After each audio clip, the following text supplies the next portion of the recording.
Hello, Vichal, and officially welcome to the WISE Immigrant Podcast by Miss Immigrant USA. We are very happy to have you with us. And today we would like to learn all about you, not as a Okay, political candidate, but as a person. Who is Vichal? Where he grew up, where he's coming from, what he went through his life, and what shaped you. So please share with us.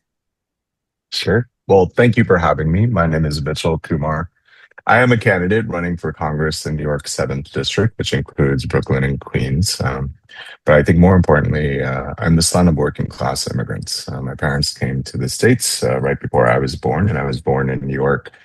And for most of my life, my parents ran a convenience store in a working class neighborhood. And for something I think most immigrant families know, they worked really hard. They worked those 12-hour days, 7 days a week, which also meant that I had to work really hard. And I grew up in that store, stocking shelves, making sandwiches, and communicating with neighbors and community. And that was our life growing up was the store. And the store was such an integral part of who I was and my identity and my growing up, because it taught me about work. It taught me about caring for neighbors and caring for community, and that it wasn't always about profit, but it was about making sure that people were taken care of. I love my parents. My parents are wonderful people. My parents, not great business people though, and they would always give everybody discounts or give everybody credit because they wanted to make sure that nobody ever went hungry or didn't have baby supplies or didn't have the things that they need. Even though it caused us to grow up without health insurance or grow up without access to heat or hot water at times, because taking care of community was something that they instilled in me. And we grew up in a house full of family, like many immigrant communities do. That you have 2.5 bedrooms, but somehow 12 to 15 people living in it, because that's just how that's how we grow up together. And grew up with a lot of family, a lot of food, a lot of laughter and joy, and it really shaped who I became.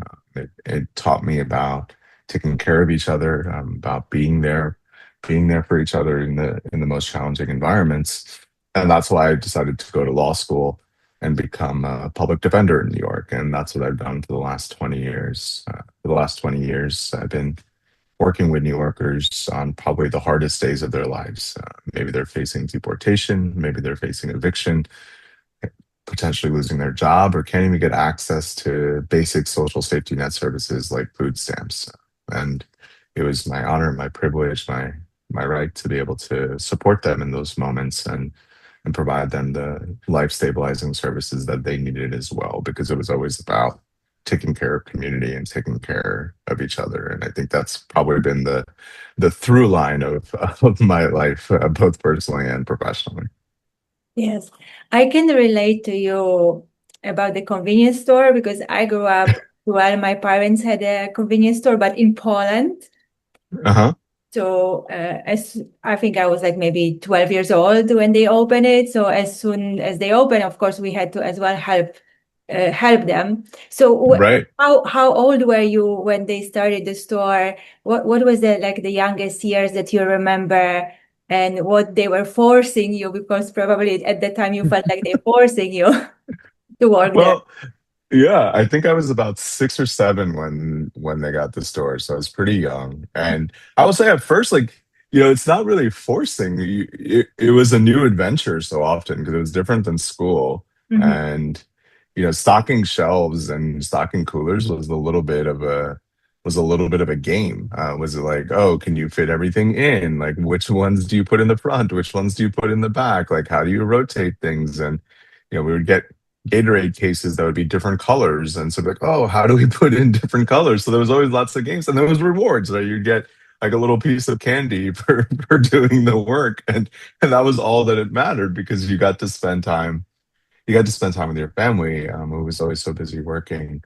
And so it was an opportunity to be with them. So from a very young age, and I always relish the opportunity, because the store was very much like a community hub. You see the same people every day. You got to know them. You got to know their names, their families, their what their histories were. And it was a very working class neighborhood that was Eastern European and Brazilian. And so you learned some new words too, which now I don't remember, but you would certainly learn some new languages along the way. And it really was something I relished doing. It's how I learned to make sandwiches. And to this day, I think I'm a pretty expert sandwich maker. And when I try to go to like a deli here in New York or a bodega, I'm like, I think I could do that slightly better because I'm so used to doing it myself. That's very true. And what I wanted to ask you, I forgot. Oh my gosh. I know. So you were born in the States already, and your parents were like full immigrants. And then you started going to school here. And Yeah. probably you saw that your parents were leading different life, and maybe you had to did they started teaching you Punjabi, or you spoke at home different language, then school different language, and then maybe even the parents dress you a little bit funny for school. And I how think you did you feel like you're different? I think you know my story already. Yeah, we grew up speaking Hindi and Punjabi, and certainly some amount of English as well. But Hindi and Punjabi were the primary languages spoken at home, particularly because our grandparents also lived with us, and that was the language that they communicated in too. And so when I first went to school, I remember in first grade being put into ESL classes, so English as a second language classes, because I couldn't enunciate all the English words properly. And there was only two kids in the ESL class, myself, who spoke Hindi and Punjabi, and then Marcos, who spoke Spanish. And so that was the class. So Marcos and I became best friends as first graders because we were in this class together, though we couldn't always communicate with each other because we spoke different languages as well. Mm. And it took a little while. I only ended up doing it for I think a little over a year. I think just because I was very smart and learned English very quickly, or because they just didn't want to have a class for two kids. I don't remember which one happened, but it adapted to English really quickly. But school was very different than home, and home was so much family. There was a small circle of South Asian community that my parents knew that they met when they came here to the States. And we'd have family events, we'd have family functions, we'd have friend parties, and so rooted in that culture. And then you would go to school, and it'd be nothing like that at all. And so there was always this big culture shock that would come through. And yes, they're like, "What are you going to wear? What's appropriate? Are kids going to make fun of you? Are kids are ruthless? Are they going to be okay with it?" And you don't want to feel different or stick out. And I think particularly for that generation, for my parents included, but that generation of immigrants, it was very much about fitting in and about assimilation. I remember hearing the word assimilation a lot and keeping your head down and making sure that you're integrated within the fabric and culture of where you are.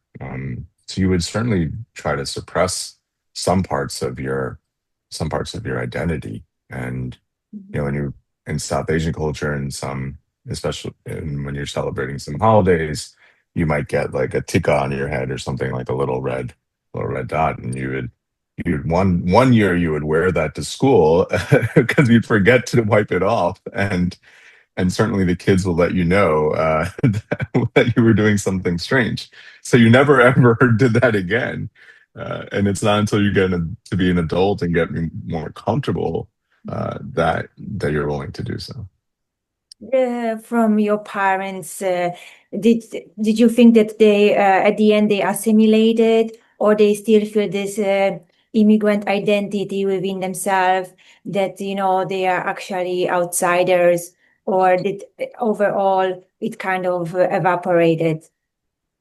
I think overall, over the span of time, it evaporated, and I think the store was actually integral to that because the store was in a community that wasn't South Asian or that wasn't Indian, and so therefore they had to interact with with different identities. And so much so that, my parents, as they got older, when, you know, their health started failing, and eventually we sold the store and tried to get them to retire. And they said they wanted to try moving back to India. And I was like, oh, okay, like you should try that. Let's see how that works. And they were very excited about it. And I went back for a few months, and then they came back to the States, and they're like, oh yeah, no, actually we belong here now. And I was like, yeah, I think, you know, a generation or two has passed since you've been there, and your life is here, and you are integrated into society here. And Mhm. so I think that eventually turned. But it certainly wasn't easy at first. And it definitely took a lot of time. You chose the career of a public defender. How is it happen? Was there like a turning moment in your life? Maybe a life-changing event? Yeah.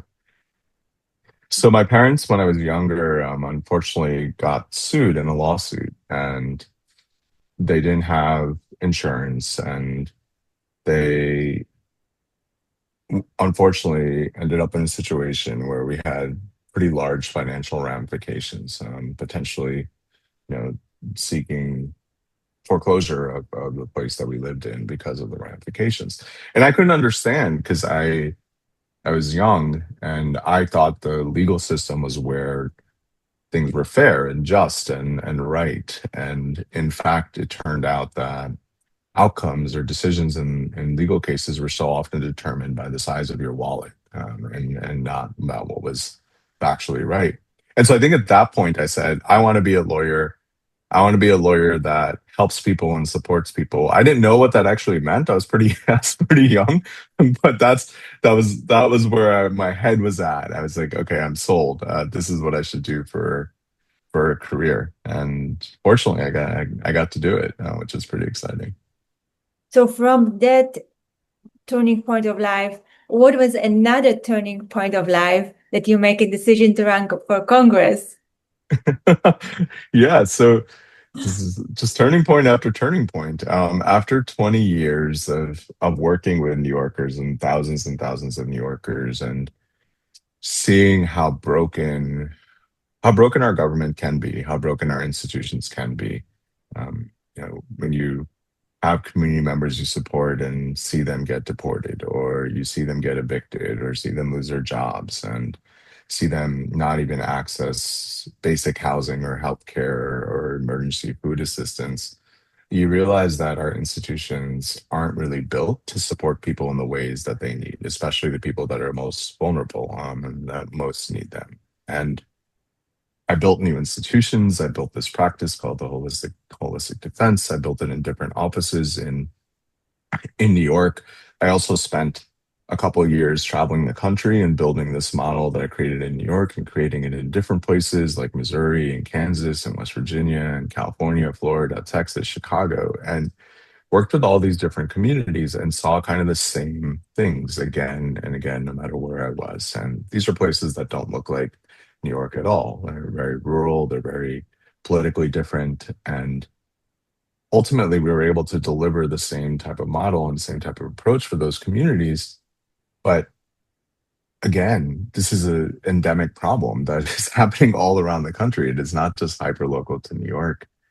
And it got me thinking really about how it is that we need the type of leaders, and elected leaders, that actually understand what's broken and how our government fails to deliver for people. And that's ultimately what led me to run for Congress, because you can be in the courtroom, you can build new institutions and new nonprofits to try to provide support and care. But if the system and policies, are just so broken, there's only so much you can do, right? You can only advance so far. And until we change the systems, the rules, the policies, the institutions, and make government actually work for people, we're not ultimately going to get the outcomes that we want. And therefore, I decided that it was time to try to change the rules. So once you get to Congress, what would be the one thing that you would like to change first? Our immigration system, is unjust, is inhumane, and is cruel. And It hasn't always been this way.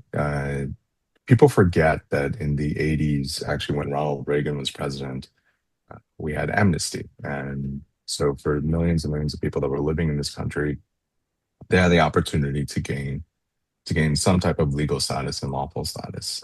We had a massive change in the immigration law in the mid 90s under the Clinton administration that made it much more punitive. And that is the environment that we're in right now. So when I say that it's unjust, inhumane, and cruel, people, it's recent memory that that this has occurred, and we have an opportunity where we can go back to having a much better immigration system. This is the first time since probably the early 2000s that the majority of the country recognizes that our immigration system needs some type of reform, and particularly when it comes to ICE and having a kind of rogue law enforcement agency terrorizing communities, walking the streets, and really wreaking havoc. And this isn't just a moral just argument, which it is. We should have an immigration system rooted in justice and acceptance and not punitive in the way that it is. But this is also, and for many people, an economic decision. There are small businesses across this country having the same conversation about now not having labor, and not having the vibrancy of communities that they used to have. And when we talk about immigration, so often it gets to talking about what's happening in big cities, and certainly that's the case. And we've seen ICE in the news and in cities in Minneapolis, here in New York as well. But there are also communities across the country that people don't talk about. And having worked across the country, I've seen this in southern West Virginia or like Northwest Indiana, for example. They talk about how ICE has come through those communities, detained a bunch of community members, and businesses have collapsed because of it. And the fabric of our communities is being hollowed out, without actual care for what it is that we need. And so our immigration system for me is the first thing we need to address. It's been too often weaponized, by politicians and to create and sow divide amongst our communities. But when you actually ask people what it is that they want, I think the answers are very different. And so we need to take advantage of that opportunity right now. What happened after Reagan and the amnesty at that time, people just kind of forgot where they came from, that their grandparents, great grandparents, they were the immigrants, they were building, the country, and somehow the identity of that kind of disappeared. And now people think, oh no, I'm American, I've been here forever. And now it's being weaponized, using for taking sides, we are helping more immigrants are the problem. How can we bring this to the forefront to make people kind of remember again that we were all somewhere there at the beginning? Yeah. The challenge in this is that so often we talk about the United States being a nation of immigrants, which is factually accurate. Yeah. But the component about it is that the United States is still to a degree an experiment, right? An experiment that is novel across this entire world of a country with this much amount of diversity and different identities coming together, cohabitating, building community and governing in environments that is still rare. And there's been challenges. Let's face it, this country is not always gone smoothly. And I would say that we're in one of those challenging moments right now, where things certainly are not that. And I think what's important is that, yes, like we need to talk about how it is that we all benefit society. But I actually think that argument hasn't worked that effectively. It hasn't worked effectively to say, well, immigrants bring pay taxes and they work hard, and then they contribute to society. Let's face it, we tried that has not worked in integration. What actually works to me is more so about how it is that people build community together. Because I think we know that when people don't see different communities and different identities where they live, then they feel much more comfortable demonizing them, and feel much more comfortable othering them. But when we look at places where there is much more diversity and much more engagement with different communities, that's less likely to happen because it's a whole lot easier to be mad at, angry at, or demonize somebody who you just see on TV or in the news or on social media. And trust me, I know on social media, running for running for Congress as a brown presenting person has certainly caused some amount of social media comments. That's However, good, yeah. but but when you have people integrated within like your orbit, within your schools, let's say, and or within your workplaces, you're much more likely to think twice about acting that way because you understand that there's people that you're close with, that you build community with, that actually hold these identities. And so I think that like it comes from a very micro level of what is our community relationships look like? How is it that we continue to really build with each other? Which is how we go about really stripping away the demonization that has been occurring in our immigration system. Regarding the being more active in the communities, immigrants, they do need to be more active. But on the other hand, the politics, people see it in such a bad light and people don't want to get involved. And especially immigrants, like, oh, we have enough struggles. Why should we even get involved? Anyway, nobody's going to listen to us. What advice would you have especially to the young people? How should they look at this? I mean, you are yourself pretty young. You are entering the space of politics for the first time, yes? Yes, for the first time. How do you feel about this? And what would you say to other young people?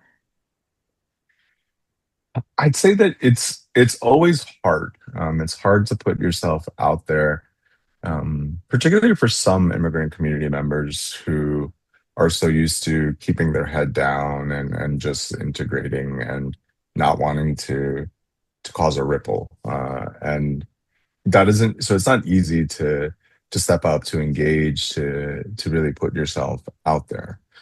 But I think what you find is you oftentimes have more support than you realize, and there are certainly a lot of people that are looking for opportunities to support and for opportunities to really push new people. And you've got to have a strong kind of network of people that you believe in or that believe in you. And you have to know that you're going to have some level of engagement with folks. And I think the biggest hurdle for me was, well, I don't know how to do this, right? I've never run for office before.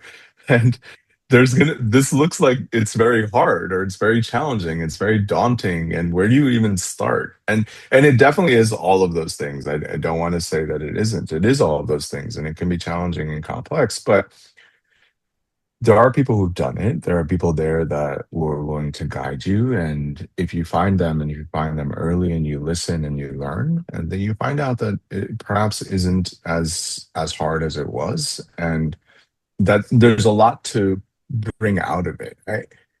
So many times during this process, I've sat with community members who aren't used to seeing someone that looks like them being in this space, trying to be a leader, trying to run for politics, or that shares similarities to their story, the convenience store, for example, or the like not having health insurance, or the growing up with big families, or not having space as a child, or assimilating in school.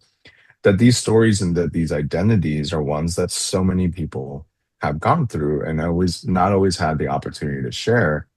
And it's exciting to see somebody sharing them, and to feel that type of relationship with somebody that you may not even know, but you know a lot about each other because you share this identity. And that, I think, is what keeps you going. And to be clear, our institutions are set up in a way that creates a lot of gatekeeping.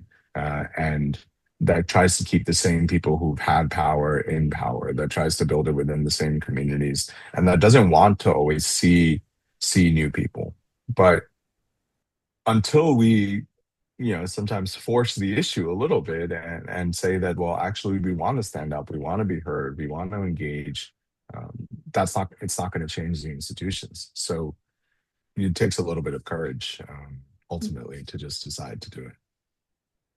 Your family, how did you guys make the decision together? How are they feeling about you now? You're being exposed now. The political campaign is taking time from the family. How is Yeah. all this personal space? How you managing it? Managing it some days better than others. You know, I approached my family about it and told them that it was something that I was interested in doing. They have been supportive from the moment that I shared it, and also not surprised. I've held leadership positions almost everywhere I've gone. I've headed up these practices. I've been the president of bar associations. Like, they're used to seeing me kind of in that type of role. So it wasn't that big of a surprise, I think, from a perspective of, oh yeah, this makes sense that this is something that Mitchell would want to do. But yes, there's the reality of when you do this, you really just got to be in it and spend time doing it and campaigning and doing all the things that are necessary, and it takes away a lot of time. And and it can be impactful.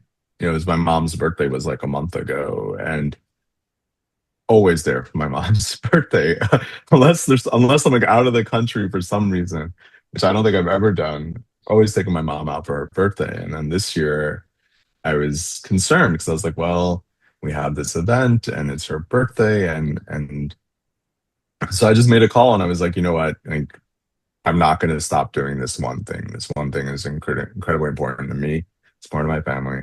And so went out of my way to make sure that I could still take her out for dinner on her birthday, because I didn't want to miss that. And I think you have to always balance a little bit. There's sacrifices you make along the way, but there's some things that I think are so critically important that you've got to continue to do. So they've been incredibly understanding, and I talk to them probably every single day, and and they watch all of our content on social media, and they engage with it. They get very defensive when people say bad things about me. I'm like, please stop, stay off of social media. You don't have to engage in this. This is just the way it is. But yeah, you do miss some moments because of this process. Vichal, by the way, I would like to send regards to your parents from Miss Immigrant USA for raising such an amazing son. Oh, thank you very much. I'm sure they would love to hear that. As this is a WISE Immigrant podcast, we like to share wisdom, and we would like you to share your wisdom for all the immigrants, citizens, because when we say immigrants, we don't really mean immigrants, people, about the legal status. It's all about all of us, because after all, we are all immigrants. Even Trump said, I am an immigrant. So Yeah. did you hear that? Yeah, I remember him saying that. Yes, yes. He said, I am an immigrant. So we are all immigrants. Uh, so please share your wisdom to inspire and empower us. Sure.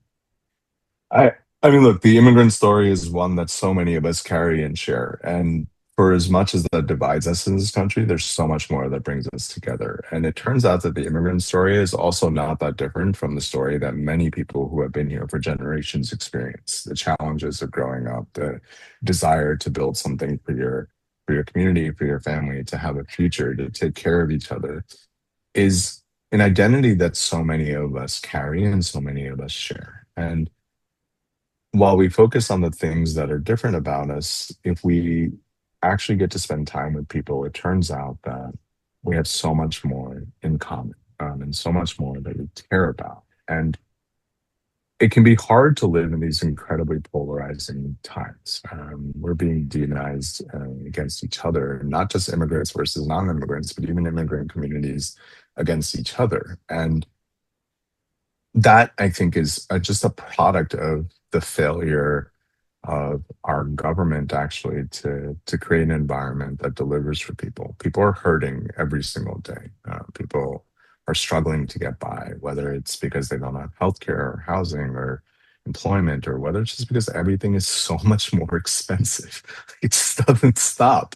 And everybody is trying to stretch the amount of money that they have just a little bit further. And what I always suggest is that by bringing ourselves together, by building more community, by being present with each other, by engaging with each other, not only do we build a greater support network, but we also just learn more about each other. And the more that we learn about each other and the more that we engage with each other, the much more likely we are to be able to really live together and be in a place where we want to spend time with each other and not demonize each other.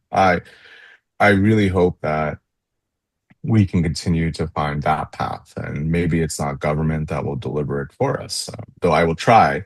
If, but even if government is failing us, remember that we have communities with each other, and if we continue to if we continue to push down that road, I think it'll always will always have that, even in environments where things are so challenging like they are today. And we see that. We see how we show up for each other. We show up for each other in protecting each other, supporting each other, whether that's financially or emotionally or in all the ways that we do. We see immigrant communities across the spectrum showing up and supporting each other. I was at the birthright citizenship rally in front of the Supreme Court in about a little over a month ago. And what I saw was, of course, a lot of people being very upset that the law was being attacked. But what I really saw was all of these different communities coming together to share in an experience that and a value that they all believed in. And that to me was probably the most powerful aspect of being there. It wasn't about just fighting the Supreme Court or about fighting Trump, but it was about all the community that was being built outside on those steps. How people were coming together and engaging with each other, taking pictures with each other, and communicating with each other. So if you remember that that is what's possible, I think it makes the challenge of every day feel just a little bit easier. Yes. And Vishal, where people can learn more about you and what you do? Yeah, so we're running for Congress in New York 7th District, which includes Brooklyn and Queens. We are available on our website and every social media platform at Kumar for NY, Kumar, the number 4, NY. It turns out no Kumar has ever run for office in New York before, so I grabbed them all. So we're very easy to find. By the way, your last name Kumar, there is so many Kumars. There are so many Kumars, but there's only one Vichal. If you find another Vichal, I'd be amazed because when you look up Vichal Kumar, it's always me. It's very hard for me to hide, so people can find me very easily. This has been the case my entire life. But Vichal's a little hard to pronounce because Vishal is a very common South Asian name, Okay. and so the campaign is called Kumar. So Vichal, thank you so much for being our guest. We are honored and wish you successes, whatever you do. And hopefully we see you again in another Thank you episode. very much. Absolutely. Thank you so much for having me. It's wonderful chatting with you and sharing. Uh, have a great day. Thank you. Bye. Bye.